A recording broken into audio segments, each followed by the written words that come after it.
الصلاة والسلام على من لا نبي بعده أما بعد فإن أصدق الحديث كتاب الله تعالى وخير الهدي هدي محمد صلى الله عليه وسلم وشر الأمور محدثاتها وكل محدثة بدعة وكل بدعة ضلالة وكل ضلالة في النار. فأعوذ بالله من الشيطان الرجيم. بسم الله الرحمن الرحيم. قاف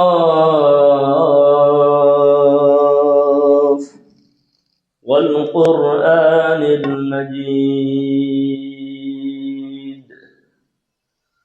بل عجبوا أن جاءهم منذر منهم فقال الكافرون هذا شيء عجيب أئذا متنا وكنا ترابا ذلك رجع بعيد قد علمنا ما تنقص الأرض منهم وعندنا كتاب حفيظ إلى آخر الآية. وقال الله تعالى آية الأخرى فأعوذ بالله من الشيطان الرجيم ومن الناس من يشتري لهو الحديث يضل عن سبيل الله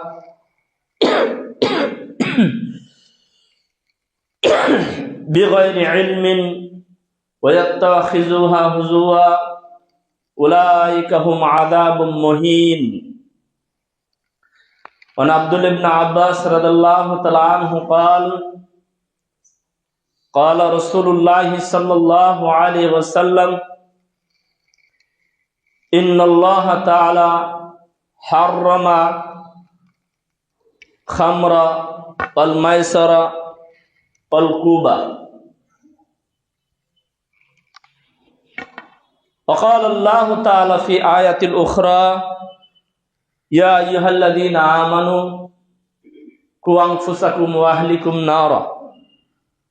আলহামদুলিল্লাহ, সমস্ত প্রশংসা সেই মহান রব্বুল আলামিনের জন্য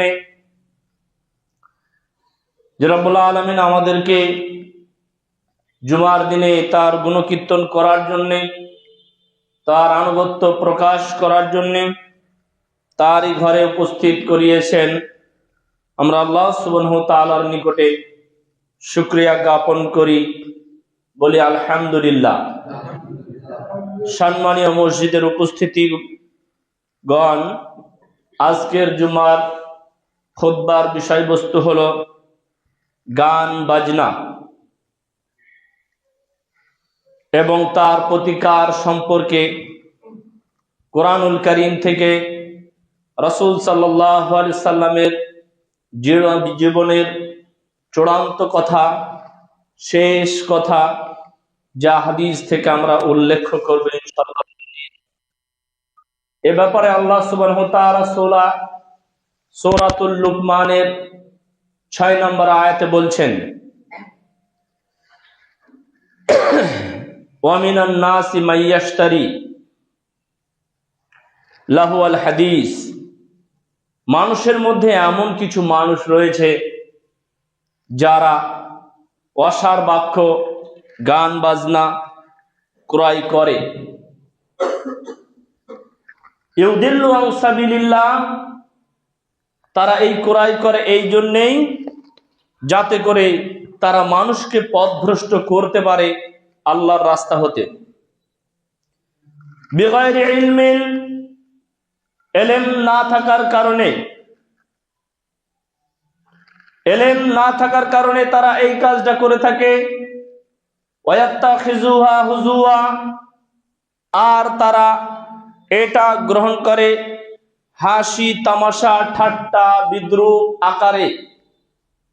হাসি তামাশা ঠাট্টা বিদ্রুপ করার জন্যে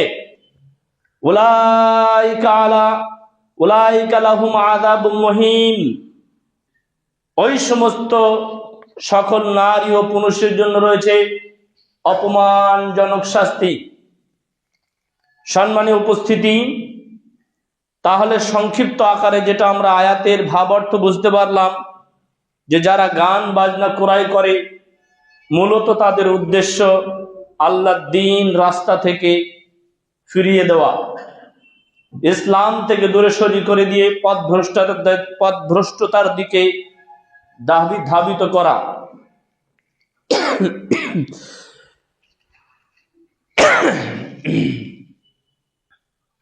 সূরা লুকমানের এই 6 নম্বরটা কোন পরিপ্রেক্ষিতে অবতীর্ণ হয় তা সংক্ষিপ্ত একটু আমরা আলোচনা করব ইনশাআল্লাহুল আজিজ।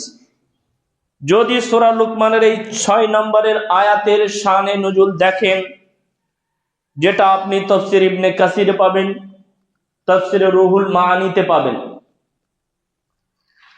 এখানে নাজর বিন হারিস কুরাইশদের মধ্যে একজন বিখ্যাত ব্যক্তি ছিল। সে ব্যবসা বাণিজ্য করত। সে দেখলো যে মুহাম্মদ সাল্লাল্লাহু আলাইহি ওয়াসাল্লাম যে কোরআন নিয়ে এসেছে, এই কোরআন মানুষের কাছে এত আকর্ষণীয় যে পূর্বের আমাদের নবীগণের, আমাদের পূর্বপুরুষ জাতিগণের, আদ জাতি সামুদ জাতি, তাদের কিচ্ছা কাহিনী ঘটনাগুলো উল্লেখ করেন। এতে করে কুরাইশ বংশরা রাতের অন্ধকারে কোরআন তেলাওয়াত শুনতে যান, গোপনে কোরআন তেলাওয়াত শুনতে যান, আপনার চুপি চুপি কোরআন তেলাওয়াত শুনতে যান। এই কোরআন তেলাওয়াত কি করে বন্ধ করা যায়, তাই সে ব্যবসা বাণিজ্যের উদ্দেশ্যে পারস্যের দিকে রওনা দিলেন। পারস্য থেকে কিসরার দিকে রওনা দিলেন। কিসরায় রওনা দিয়ে দেখলেন একটা বই বিক্রি হচ্ছে, একটা বই কিনতে পাওয়া যাচ্ছে, কবিতা শের শায়রি, যার মধ্যে অসার বাক্য, যার মধ্যে মিথ্যা কিচ্ছা কাহিনী রয়েছে। এই মিথ্যা কিচ্ছা কাহিনীর গল্পর বই কিনে নিয়ে এসে তিনি মক্কার মানুষদেরকে শোনাতে লাগলেন এবং বলতে লাগলেন, দেখো আপনার পারস্যের কিসরার যে রুস্তমকার আপনার পূর্বের বাদশাগণের যে কাহিনী রয়েছে, আপনার যে আজমি রয়েছে, যে আজমিদের কাহিনী। আজমি কাদেরকে বলা হয়? আজমি ওই সমস্ত মানুষদেরকে বলা হয় যাদের ঘর বাড়ি কিছুই ছিল না। মূলত তারা মানুষের দ্বারে দ্বারে খেত এবং কি করত? নৃত্য নাটক করে বেড়াতো। এরাই কাল্পনিক আকারে এই ঘটনা সাজিয়েছিল, লিখেছিল। সেই ঘটনা তারা কিনে নিয়ে এসেছিল, নিয়ে এসে কোরআনের বিরুদ্ধে মক্কায় প্রতিষ্ঠিত করলো যে কোরআন যাতে মানুষ না শুনতে যায়, কোরআনের যে আকর্ষণ, এই আকর্ষণ থেকে বাধা দেওয়ার জন্য কি করা হবে? এই কোরআনের বিরুদ্ধে এই গল্প, গান, কিচ্ছা কাহিনী, থিয়েটার, গীত, এই সব কিছু মক্কায় তারা সাজিয়ে ব্যবস্থা করলো যাতে করে মানুষ কোরআনের দিকে না যেতে পারে, দ্বীন ইসলাম থেকে বার হয়ে আসতে পারে। পক্ষান্তরে তারা যেন বলতে পারে যে কোরআনের থেকেও উন্নত মানের জিনিস আমরা পেয়েছি, যা তার মধ্যে আমরা নিমজ্জিত আছি। অতএব দেখেন গান বাজনার উৎপত্তি কোথা থেকে। যুবক, তুমি যে হেডফোন কানে দিয়ে আছো, যে বাক্যগুলো শুনছো, ওই বাক্যর উৎপত্তি কোথা থেকে? তোমার কোরআনকে মিটিয়ে দেওয়ার জন্য ওই বাক্যর উৎপত্তি ঘটেছে। তুমি মূর্খ, তুমি জাহেল, অজ্ঞ, তোমার জ্ঞান নেই। তুমি কখনো তালাশ করে দেখো না যে এই গানের উৎপত্তি কোথা থেকে হলো। আর এই গানের পিছনে আজকে তুমি কুয়াশার মতো, ধোঁয়াশার মতো, কীট পতঙ্গের মতো ছুটতে ছুটে চলেছ, যেদিকে আলো রয়েছে সেদিকেই কীট পতঙ্গ ছোটে, কিন্তু কীট পতঙ্গ জানে না যে ওটা আগুন কি আলো, বা ওখানে আমার জীবন বাঁচবে কি মরবে এ কথা সে চিন্তা ভাবনা করে না।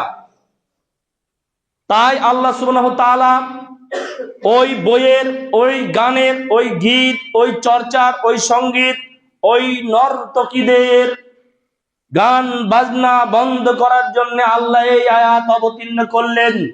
অমিনান নাসি, মানুষদের মধ্যে এক শ্রেণীর মানুষ রয়েছে, ইয়াশতারি, যারা ক্রয় করে, লাহওয়াল হাদিস, অসার বাক্য, গান বাজনা,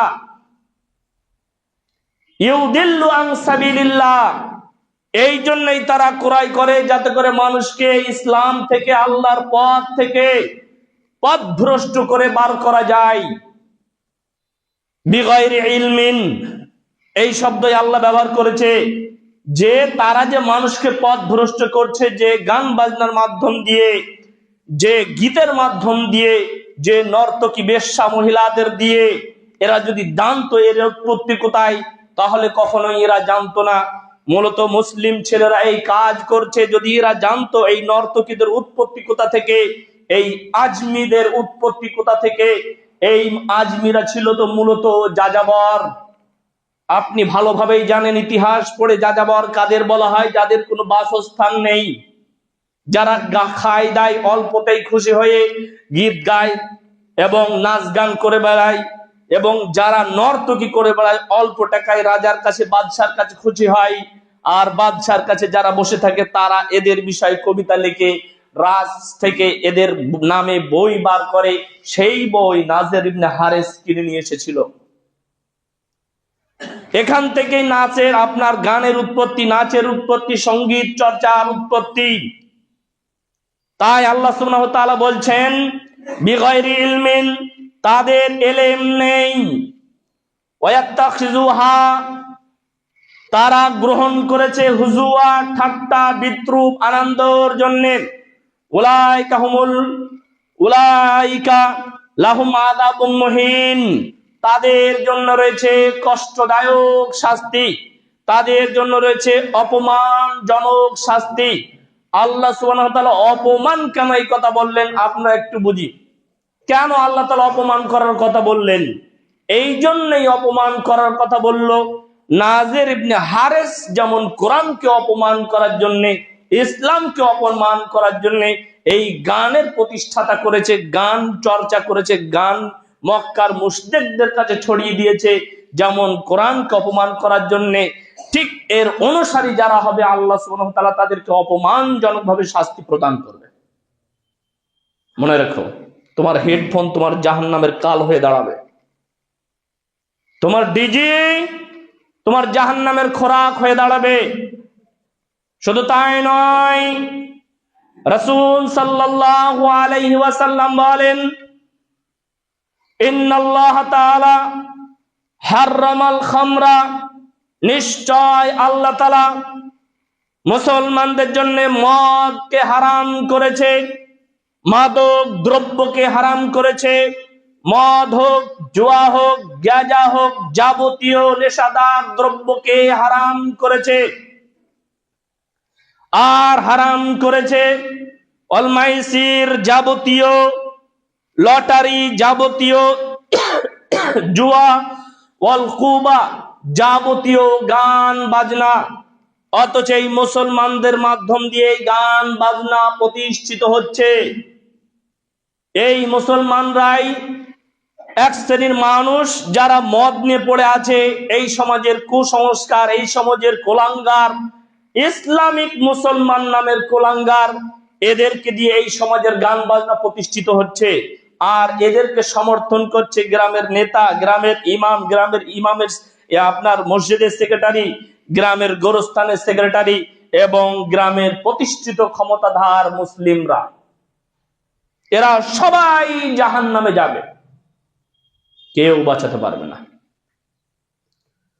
শুধু তাই নয়, রাসূল সাল্লাল্লাহু আলাইহি ওয়াসাল্লাম বলেন, লা ইয়াকুলান্না মিন উম্মতি আকওয়ামিন, আমার উম্মতের মধ্যে এক শ্রেণীর মানুষ রয়েছে, আমার উম্মতের মধ্যে এক শ্রেণীর মানুষ রয়েছে, ইয়াস্তাহিল্লুন নাহিরা ওয়াল হারিরা, যারা মদকে হারাম মনে করবে, রেশমি কাপড়কে হারাম মনে করবে, এই হালাল মনে করবে। ইয়াস্তাহিল্লুনাল হিরা ওয়াল হারিরা ওয়াল খামরা ওয়াল মাযিফ, যারা আমার এক শ্রেণীর উম্মত যারা আপনার মদকে হারাম অথচ হালাল মনে করবে, তারপর গান বাজনা হারাম অথচ হালাল মনে করবে, রেশমি কাপড় তাদের জন্য হারাম অথচ হালাল মনে করবে। দেখুন তো এই সমাজের এই মুসলিম জাতির মধ্যে কারা সেই কওম, কারা সেই সম্প্রদায় যাদের ব্যাপারে রাসূল সাল্লাল্লাহু আলাইহি সাল্লাম বললেন অবশ্যই আমার উম্মতের মধ্যে এক শ্রেণীর মানুষ, আকওয়ামুন, কওমনের বহু বচন হলো আকওয়ামুন, এক শ্রেণীর মানুষ, এক শ্রেণীর সামাজিক গ্রামের মানুষ, তারা এগুলো বৈধ মনে করবে। দেখেন আপনার সমাজেই আছে, দেখেন আপনার পাশেই আছে, যারা কিনা আপনার কুকুরের মতো রাস্তার ধারে পড়ে থাকে গেজা খেয়ে, যারা কিনা কুকুর শিয়ালের মতন পড়ে থাকে মদ খেয়ে, যারা কিনা নেশা ভান করে কুকুরের মতো রাস্তাঘাটে পড়ে থাকে, এই সমাজের মুসলিম সমাজের কীট, এরা সমাজে দিচ্ছে গান বাজনা, অথচ এদের উপরে কোনো প্রতিকার নেই, এদের উপরে এদের বিরোধিতা করার ব্যাপারে সমাজের কোনো মাথা ব্যথা নেই। এরা ইসলামকে ধ্বংস করেছে। শুনুন, রাসূল সাল্লাল্লাহু আলাইহি ওয়াসাল্লাম বলছেন,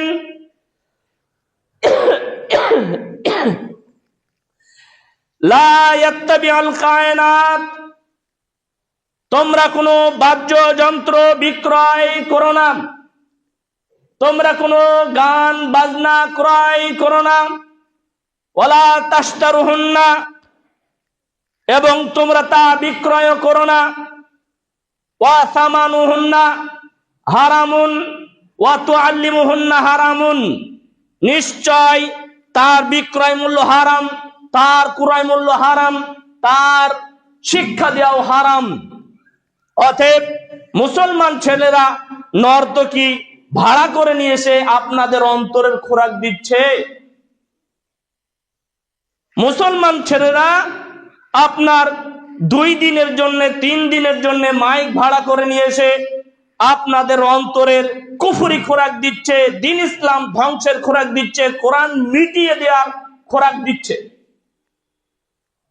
বলেন, মক্কার ওই কুফারেদের চাইতেও বর্তমান মুসলমানের এই কুলাঙ্গার মুসলমানগুলো সবচাইতে বড় প্রকাশ্য শত্রু। ইহুদি খ্রিস্টান তারা গোপনে গোপনে ষড়যন্ত্র করলেও কিন্তু এই মুসলমানদের মতো প্রকাশ্য তারা কখনোই ষড়যন্ত্র করেনি। শুনুন, রাসূল সাল্লাল্লাহু আলাইহি ওয়াসাল্লাম আরো বলছেন, আন আনাস রাদিয়াল্লাহু তাআলা আনহু قال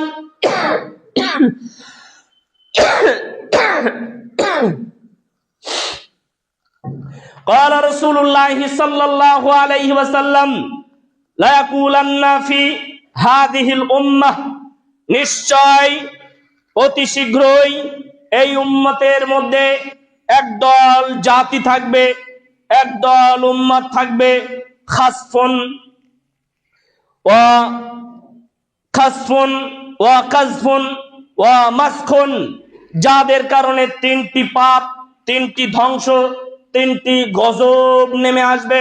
শুনুন, বাক্য 3টা আবার শুনুন। রাসূল সাল্লাল্লাহু আলাইহি সাল্লাম বলছেন, লা ইয়াকুলুন্না মিন হাযিহিল উম্মাহ, এই উম্মতের মধ্যে, মুহাম্মদ সাল্লাল্লাহু আলাইহি সাল্লামের উম্মতের মধ্যে 3 শ্রেণীর মানুষ থাকবে, যারা কিনা কাসফুন ওয়া কাযফুন ওয়া মাসখুন, তাদের কারণে এই 3টি ধ্বংস নেমে আসবে। এক হলো ভূমিধস, এক হলো ভূমিধস, 2 আসমান থেকে ডাইরেক্ট গজব অবতীর্ণ হবে, চেহারার পরিবর্তন ঘটবে, 3 তাদের উপরে জালিম বাদশাহ চাপিয়ে দেওয়া হবে। কাপুরুষের বাচ্চা কাপুরুষ, তোমার সম্পত্তি ওয়াকফ বিল পাস হয়েছে তোমার পাপের কারণে, তোমার কানে হেডফোন দেওয়ার কারণে তুমি ইসলামের নামে কুসন্তান, তুমি ইহুদি খ্রিস্টানের চাইতে খারাপ।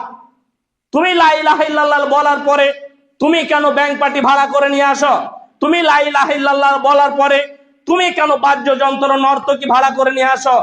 তুমি লা ইলাহা ইল্লাল্লাহ বলার পরে কেন এই সমস্ত বেশ্যা নারীদেরকে নিয়ে এসে মুসলমান মা বোনদের ঈমানকে নষ্ট করেছো? কাপুরুষ, এর জবাব তোমাকে দিতে হবে।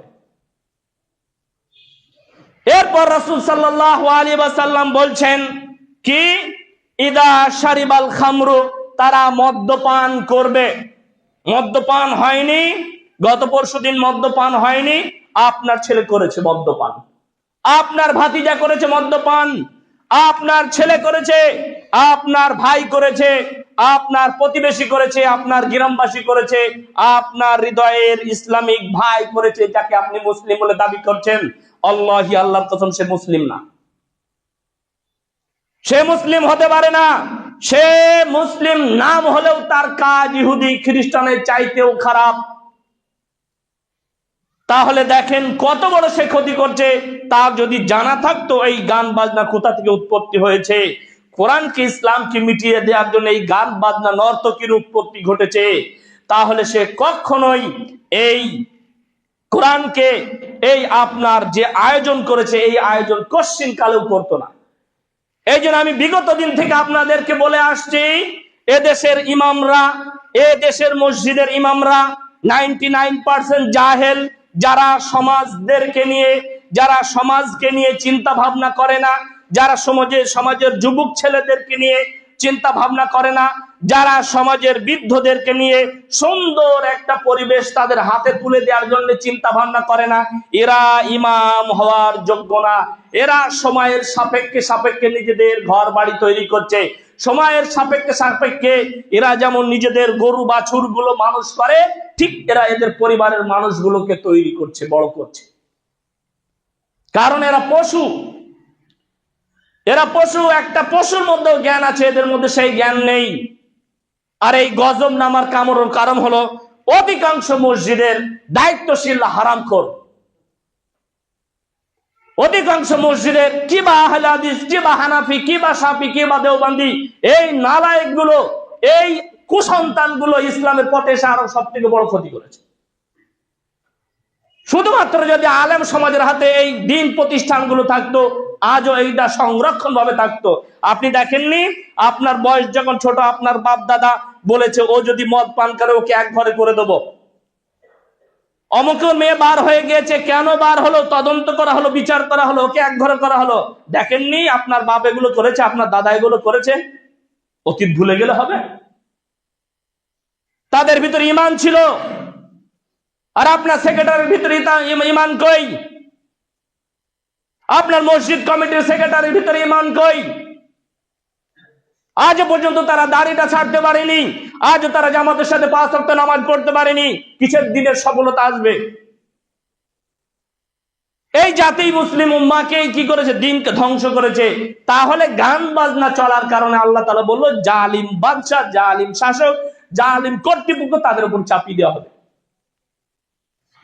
কি করে তোমরা ঘুমাচ্ছ, যেখানে মসজিদের সম্পত্তি, বক্তব্য সম্পত্তি, আর আপনার কবরের সম্পত্তি, গোরস্থানের সম্পত্তি সবই জালেম বাদশার হাতে চলে যাচ্ছে, আর আপনি গান বাজনা, থিয়েটার নিয়ে, নর্তকীদের নিয়ে আপনি চলে আসেন, ব্যস্ত হয়ে আছেন, আনন্দ ফুর্তি করছেন। এগুলো সেই পাপ, এইগুলোই সেই পাপ। অতএব শুনুন, অনলাইনের মাধ্যমে যে কথাগুলো আমাদের মুসলিম ভাইয়ের কাছে যাচ্ছে, আমরা অতীবভাবে নিজেদেরকে পরিবর্তন চাই আল্লাহ সুবহানাহু ওয়া তাআলার নিকটে। যদি আমরা আমাদের চরিত্র পরিবর্তন না করি, মনে রাখবে ধ্বংস অনিবার্য এবং ধ্বংস খুবই সন্নিকট। আনাস বিন মালিক রাদিয়াল্লাহু তাআলা আনহু বলেন, আন নাফি রাদিয়াল্লাহু তাআলা আনহু আন ইবনে উমর রাদিয়াল্লাহু তাআলা আনহু قال, নাফি রাদিয়াল্লাহু তাআলা আনহু বলেন, আমি ইবনে উমরের সাথে রাস্তা পারাপার হচ্ছিলাম, কোন এক সময় তার সঙ্গে যাচ্ছিলাম। হঠাৎ করে তিনি কোনো আওয়াজ শুনতে পেলেন, গান বাজনা শুনতে পেলেন। শোনার সাথে সাথে তার হাতকে, দুই আঙুলকে কানের মধ্যে ঢুকিয়ে দিলেন এবং তিনি বললেন, ইয়া নাফে হাল তাসমা শাইউন, তুমি কি কোনো আওয়াজ শুনতে পাচ্ছ? তখন নাফে রাহমাহুল্লাহ বললেন, না হে ইবনে ওমর, আমি কোনো আওয়াজ শুনতে পাচ্ছি না। তখন তার আঙুল কানের ভিতরতে বার করলেন। তারপরে তিনি বলছেন, ঠিক আজকে যেমন তুমি আমার সঙ্গে আমার সাথে পথ চলাচল করছো আর আমি কানে আঙুল দিলাম গানের আওয়াজ শুনে, ঠিক আমিও রাসূল সাল্লাল্লাহু আলাইহি ওয়াসাল্লামের সঙ্গে রাস্তা দিয়ে হাঁটছিলাম। হঠাৎ রাসূল সাল্লাল্লাহু আলাইহি ওয়াসাল্লামের সামনে এই নর্তকী জাহান্নামী নারীদের আওয়াজ গিয়েছিল। হঠাৎ করে তিনি নিজের আঙুল কানের মধ্যে দিয়ে বললেন, হ্যাঁ ইবনে ওমর, হাল তাসমা শাইইন, তুমি কি কোনো কিছু শুনতে পারছো? তখন আমি বললাম না। তখন আল্লাহর রাসূল কানের ভিতর থেকে আঙুল বার করে নিলেন, আমিও অনুরূপ বার করে নিলাম। শুনুন, তোমার নবী মুহাম্মদ সাল্লাল্লাহু আলাইহি ওয়াসাল্লাম যদি গান শোনার কারণে গানে কানের মধ্যে আঙুল দিতে পারে, আর তুমি কোন ইমানের দাবিতে দাবি করো যে আমি মুসলিম, অথচ আমার গান কানে চলবে ডিজে গান, আমার বাড়ির সামনে চলবে ডিজে গান, আমাদের নেতৃত্বে চলবে ডিজে গান, আমাদের কমিটিতে চলবে ডিজে গান। কাপুরুষ, তুমি মরে দেখো, তোমাকে আল্লাহ জাহান্নামে দিয়ে জাহান্নামকে উদ্বোধন করবে, এটা মনে রেখো। তুমি যেমন ইসলামকে অপমান করেছো, আল্লাহ তোমাকে অপমান করবে এবং জাহান্নাম তোমাকে দিয়ে উদ্বোধন করবে। এ কথা আল্লাহ সুবহানাহু ওয়া তাআলা সূরা মারিজের মধ্যে বলছেন। শুধু তাকে নয়, তার বংশকে দেবে, তার বাপকে দেবে, তার জাতিকে দেবে, তার কওমকে দেবে, তার দায়িত্বশীল ব্যক্তিদেরকে দেবে জাহান্নামে।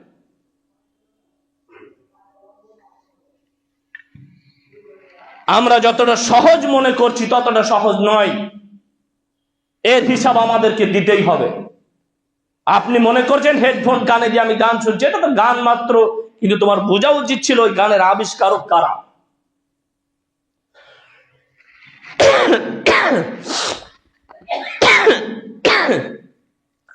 রাসূল সাল্লাল্লাহু আলাইহি ওয়াসাল্লাম বলেন, ওয়াত্তাখিজুল কায়নাত, তারা বাহ্য যন্ত্রকে হালাল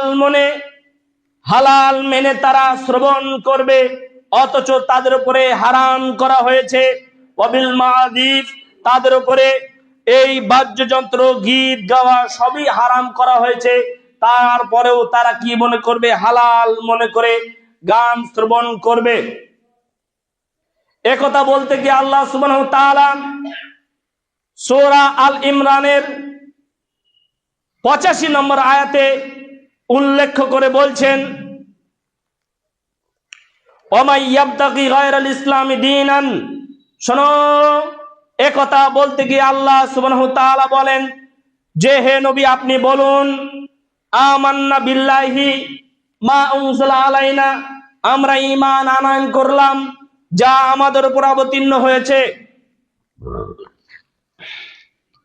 ওয়ালা আলি ইব্রাহিম ওয়া উনজিলা আলা ইব্রাহিম, ইব্রাহিম আলাইহিস সালামের প্রতি যা কিছু অবতীর্ণ হয়েছে, ওয়া ইয়াকুব ওয়া ইসমাঈল ওয়া ইসহাক ওয়া ইয়াকুব ওয়াল আসবাতি, তার বংশধরদের উপরে যা অবতীর্ণ হয়েছে, ইয়াকুবের উপরে, ইসমাইলের উপরে এবং তার বংশধরদের উপরে, ওয়া উতি মূসা ওয়া ঈসা ওয়ান নাবিয়িনা মির রাব্বিহিম, নবীদের পক্ষ থেকে যারাই নবী হয়েছে, নির্বাচন হয়েছে, তাদের উপরে যা কিছু অবতীর্ণ হয়েছে তার প্রতি ঈমান আনয়ন করলাম। আর লা নুফাররিকু বাইনা আহাদিম মিনহুম, সেই সমস্ত নবীগণের মধ্যে হইতে আমরা কাউকে পৃথক করলাম না, তারা একই বাক্যর উপরে নবী প্রতিষ্ঠিত হয়েছেন, লা ইলাহা ইল্লাল্লাহর উপরে। অতএব এরপর আল্লাহ তাআলা বলছেন, ওয়া নাহনু লাহু মুসলিমুন, আমরাই হলাম মুসলিম। তাহলে নবীদের তাওহীদ প্রতিষ্ঠার জন্য যারা লা ইলাহা ইল্লাল্লাহ বলে, তারপরে যদি এই ইসলামকে ধ্বংস করার জন্য তারা গান বাজনা করে, তারা নবীদের দুশমন, তারা রাসূলদের দুশমন, তারা কোরআনের দুশমন, তারা মুহাম্মদ সাল্লাল্লাহু আলাইহি ওয়াসাল্লামের দুশমন। তারা মনে করেছে যে ইসলামে নামাজ পড়া ছাড়া আর কিছু নেই, তারা মনে করেছে ইসলামে রোজা ছাড়া আর কিছু নেই, হজ ছাড়া আর কিছু নেই। একটু গান বাজনা থাকবে, একটু নাচানাচি থাকবে, একটু দুর্গা পুজোর মতো উৎসব থাকবে, এই কথা মনে করছে, এই কথা ভেবে নিয়েছে, তাই আল্লাহ তাআলা এই ব্যাপারে আল্লাহ তাআলা আয়াত অবতীর্ণ করে দিলেন, ওয়ামাই ইয়াবতাগি গায়রাল ইসলামি দীনান। শোনো, যারা তোমরা ইব্রাহিম থেকে নিয়ে মুহাম্মদ সাল্লাল্লাহু আলাইহি সাল্লাম পর্যন্ত এই রিসালাতের উপরে, এই তাওহীদের প্রতি ঈমান নিয়ে এসেছো, লা ইলাহা ইল্লাল্লাহ বলেছো, এর বাইরে যদি তোমরা কোনো বিষয়কে, কোনো বস্তুকে, কোনো আকীদাকে, কোনো বিশ্বাসকে যদি দ্বীন মনে করো, ইসলামের বাইরে যদি কোনো বিষয়কে দ্বীন মনে করো, ওয়ামাই ইয়াবতাকি, যে ব্যক্তি অনুসন্ধান করে, যে ব্যক্তি অনুসরণ করে, যে ব্যক্তি মান্যতা দেয় গায়রাল ইসলামি দীনান, ইসলাম বাদে দিন বা জীবন ব্যবস্থা রূপে, মনে কর যে আমাদের ইসলামে তো দুর্গা ঠাকুর তুললে সমস্যা হবে, কিন্তু ডিজে বক্স তুললে তো সমস্যা হবে না। হতে সমস্যা কোথায়? এর উৎপত্তি তো শিরিক, এর উৎপত্তি তো কুফরি, এর উৎপত্তি তো ধ্বংস মানব জাতির জন্য। অতএব আপনি ইসলামকে অনুসরণ করার জন্য, ইসলামের বাদে, ইসলামের পাশাপাশি আপনি গায়ের ইসলাম থেকে নিজের জীবন আদর্শ চালানোর জন্য এই কথা মনস্থির করছেন। এই কথা ভেঙে দিয়েছে আল্লাহ সুবহানাহু ওয়া তাআলা 1442 বছর পূর্বে। তাই আল্লাহ তাআলা বলছেন, ওমা ইয়াবতাগি গায়রাল ইসলামি দীনান ফালাই ইকবালা মিনহু, যে ব্যক্তি ইসলাম ব্যতীত অন্য কোন জীবন ব্যবস্থার সুত পরিমাণে অনুকরণ করবে, আল্লাহ তার থেকে কোনো কিছু কবুল করবে না। এই প্রতারক মুসলমানরা সপ্তাহে একদিন নামাজ পড়তে যায়, বছরে 2 দিন ঈদ করতে যায়, তারপর রমজান মাস এলে ভঙ্গি করতে যায়। মূলত 1 মাসে তাদের আপনার অন্তর পরিবর্তন হয় না। এখানে একটা উদাহরণ পেশ করি সময় সংক্ষেপের দিকে। একজন বিড়িখোর বলছে, এই 2-4 দিন বিড়ি খেয়ে এমন নেশা হয়ে গেছে, আর নেশা কাটাতে পারছি না। একজন গাঁজাখোর বলছে, 2-4 দিন গাঁজা খেয়ে এমন নেশা হয়ে গিয়েছে, নেশা কাটাতে পারছি না। একজন মদখোর বলছে, একজন নর্তকীর সাথে আপনার সম্পর্কে রেখে সে বলছে 2 দিন কথা বলে সম্পর্ক কাটাতে পারছি না, 2 দিন বিড়ি খেয়ে সম্পর্ক কাটাতে পারছি না, আপনার নেশা কাটাতে পারছে না। অথচ রমজান মাসে 1 মাস ইবাদতে কাটিয়েছে, সে রমজান মাসের সম্পর্ক কাটাতে পেরেছে।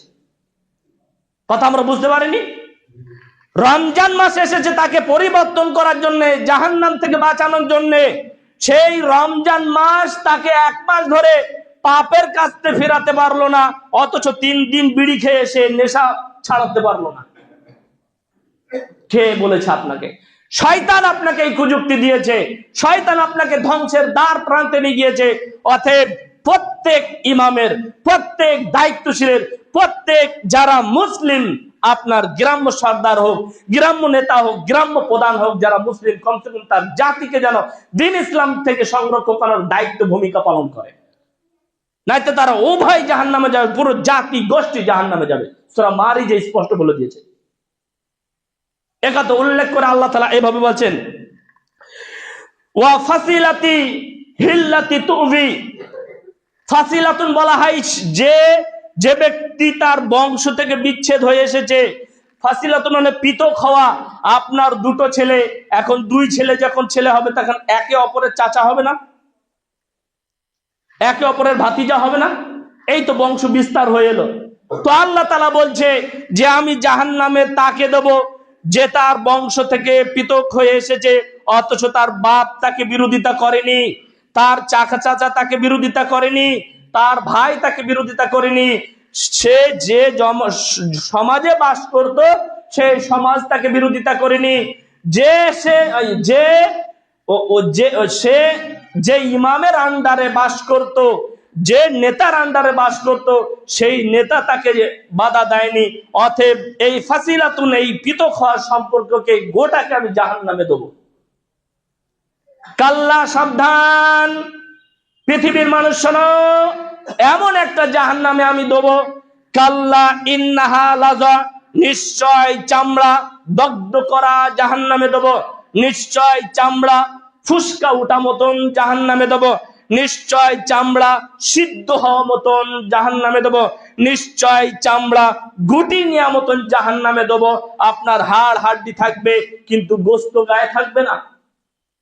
আপনি মনে করছেন এটা কেমন একটা শুধু শোনা বাক্য, মরে দেখেন আপনার বংশ সহ এই জাহান্নামে যাবে। আপনার ছেলেকে আপনি এই নর্তকী আনার জন্য সহযোগিতা করেছেন।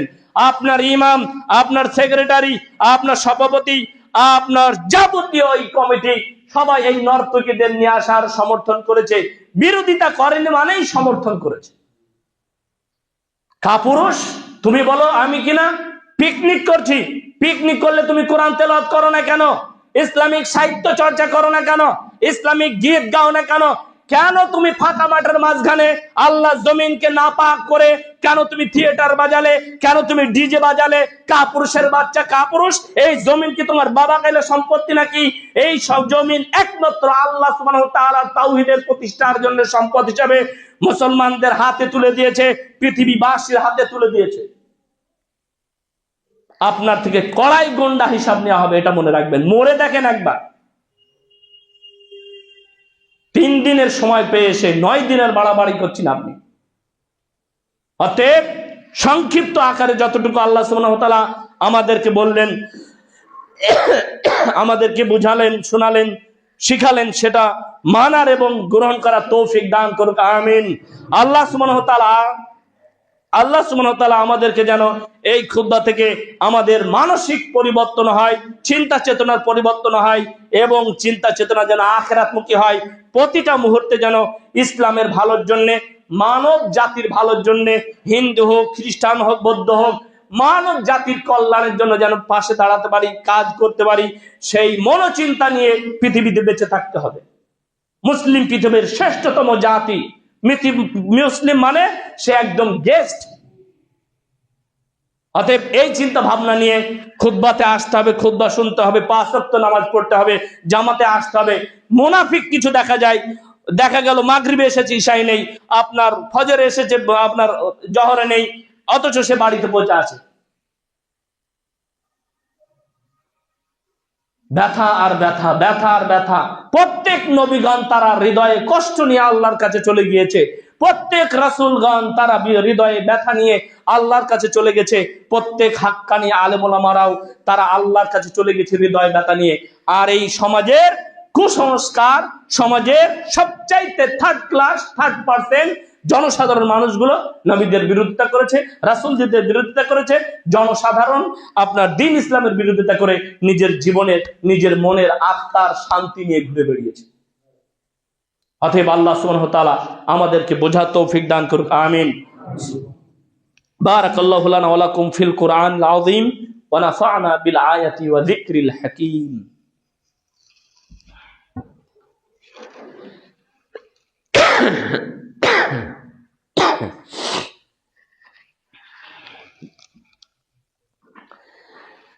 ইন্নাল হামদালিল্লাহি ওয়াহদাহু ওয়াসসালাতু ওয়াসসালামু আলা মান লা নাবিয়্যা বা'দা। ওয়া ক্বালা রাসূলুল্লাহি তাআলা মিনাল কওলিহি তাআলা কাইফা ইয়াহদিল্লাহু কওমান কাফারু বা'দা ঈমানিহিম ওয়া শাহিদু আন্না রাসূলুল্লাহি সাল্লাল্লাহু আলাইহি ওয়াসাল্লাম হাক্কুন ওয়া জাআহুম বায়িনাত ওয়াল্লাহু লা ইয়াহদি কওমাজ জালিমিন। শেষ আয়াত। এটাও সূরা আল ইমরানের 86 নম্বর আয়াত। পরস্পর আপনি 90 নম্বর আয়াত পর্যন্ত পড়লে এই আয়াতগুলো পাবেন।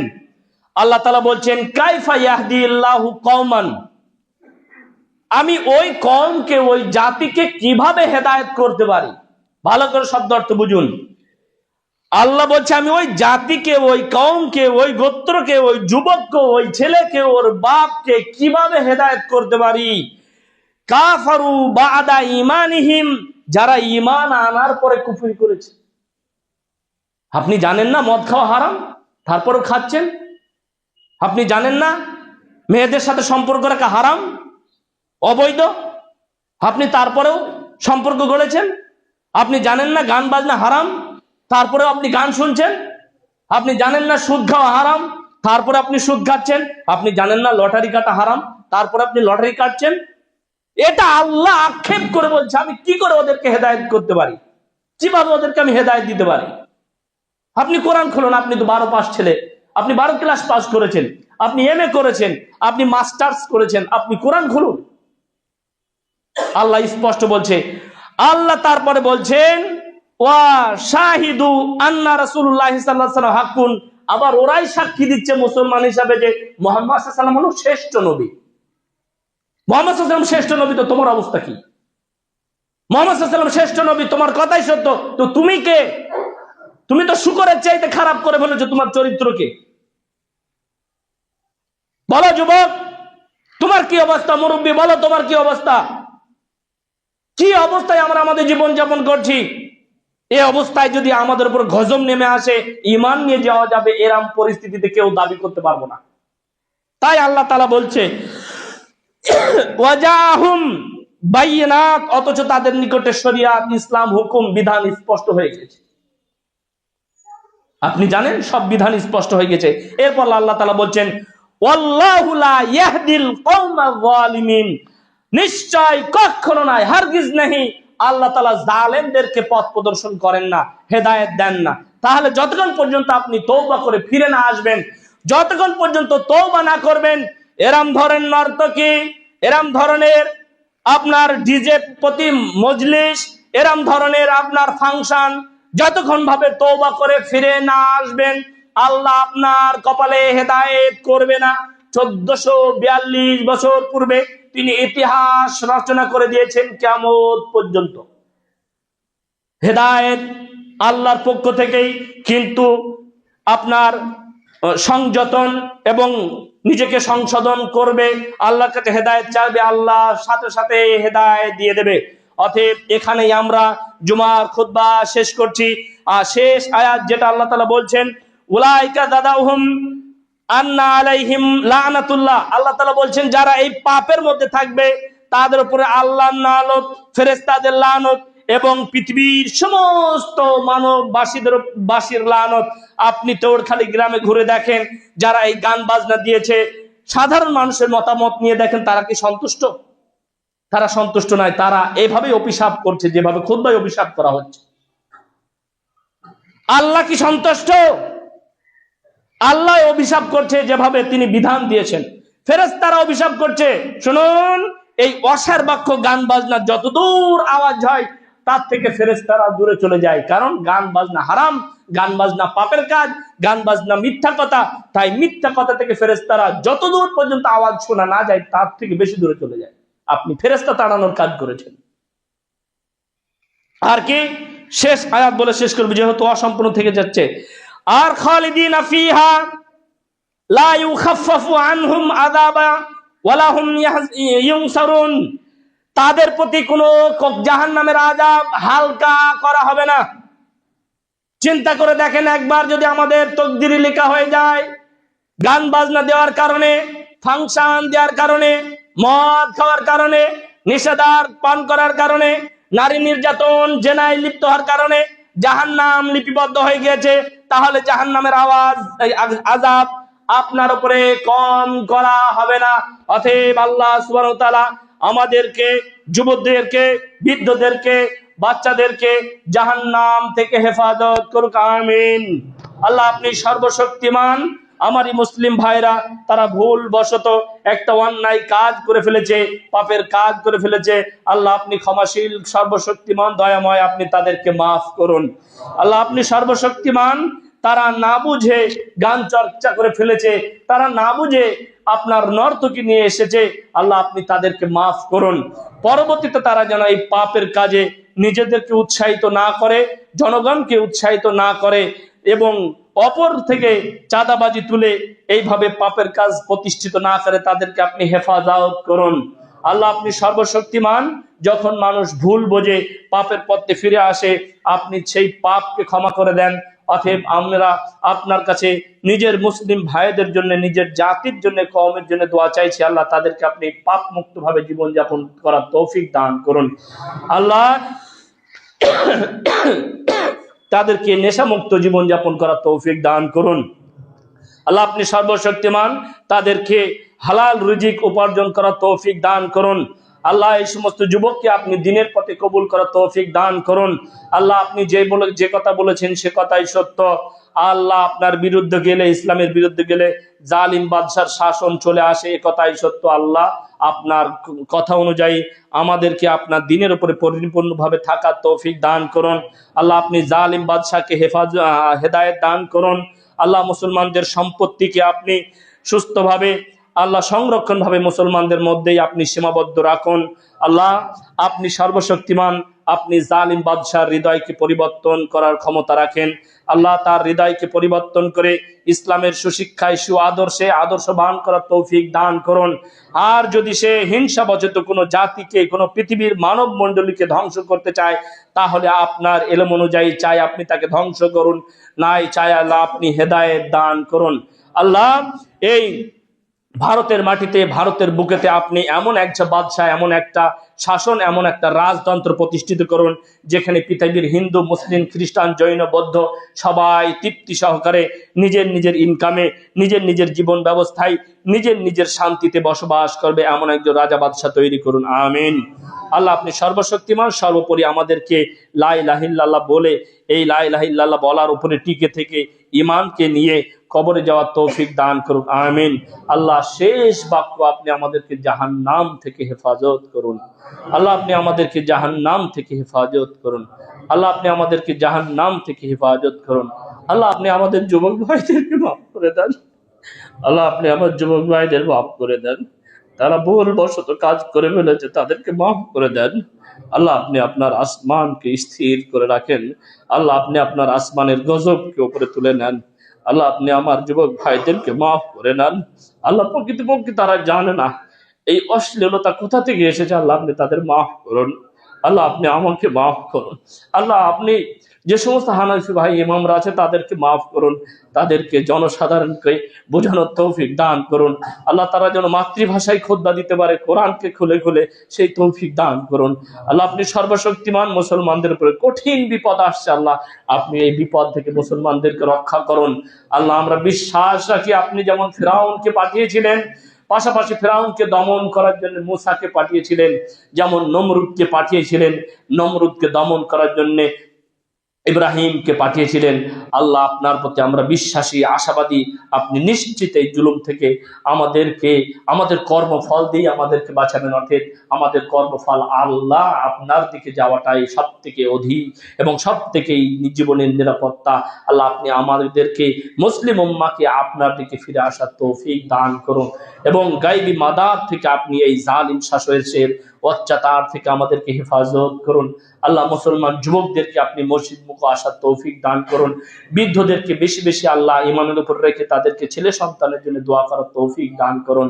আল্লাহ আপনি সর্বশক্তিমান, আমাদের চারিদিক থেকে খাদ্যের উপরে সংকট আসছে, আল্লাহ আপনি গায়বী খাজানা থেকে আমাদেরকে খাদ্য দেওয়ার তৌফিক দান করুন। সুবহানাকা আল্লাহুম্মা ওয়া বিহামদিকা আশহাদু আল্লা ইলাহা ইল্লা আনতা আস্তাগফিরুকা ওয়া আতুবু ইলাইক। আল্লাহুম্মা সাল্লি আলা মুহাম্মাদ ওয়া আলা আলি মুহাম্মাদ কামা সাল্লাইতা আলা ইব্রাহিম ওয়া আলা আলি ইব্রাহিম ইন্নাকা হামিদুম মাজিদ। আলহামদুলিল্লাহি রাব্বিল আলামিন। কুমু ইলাস সালাহ।